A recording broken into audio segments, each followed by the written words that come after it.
கேரளாவில் கேரளாங்கிறேன் கேரளா அப்புறமா இன்னைக்கு கர்நாடகத்தில் பார்த்தீங்கன்னா இன்னைக்கு தகராறு 40%. நாம் 2 பேரும் அண்ணன் தம்பி தானே. இது சுமார் 100 வருஷமாக இதே பிரச்சனை இருந்துக்கிட்டு இருக்கு.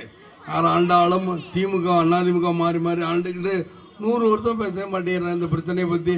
எப்பப்பாரு இதே தானே. ஜூன் ஜூலை ஆகஸ்ட் தான் குறுவை சம்பா சாகுபடிக்கு தண்ணி திறந்தவிடலைங்கிற பிரச்சனை முடிஞ்ச உடனே மழை சோடு கொட்டினோன்னா இந்த பிரச்சனையை பேசுவாங்க. இதே தான் மீனவர்கள் பிரச்சனையும்.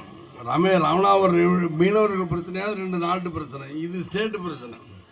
2 மாநிலத்துக்கு கூட அடிச்சுக்கிறாங்களே. நீங்கள் அண்ணன் தம்பியில் இருக்கணும். இது இந்தியாவில் வேறு நாடா எனக்கு புரியல. இந்தியாவுக்குள்ள நீங்கள் அடிச்சுக்கிட்டு இருந்தால் மற்ற நாடுகள்லாம் என்ன நினைப்பாங்க? மற்ற நாட்டில் இருக்கவங்கள ஆகா இங்கே ஒற்றுமை இல்லையே நம்மளும் சேர்ந்து எல்லாம் எல்லாமே அப்படின்னா மற்ற ஊரில் இருக்கிறவங்க எல்லாருமே வேறு மாதிரி நினச்சா என்ன பண்ணுறது? ஆகையான நீங்கள் எல்லோரும் ஒற்றுமையாக இருக்க வேண்டும். தாழ்மையோட கேட்டுக்கொண்டு விடைபெரிய நன்றி.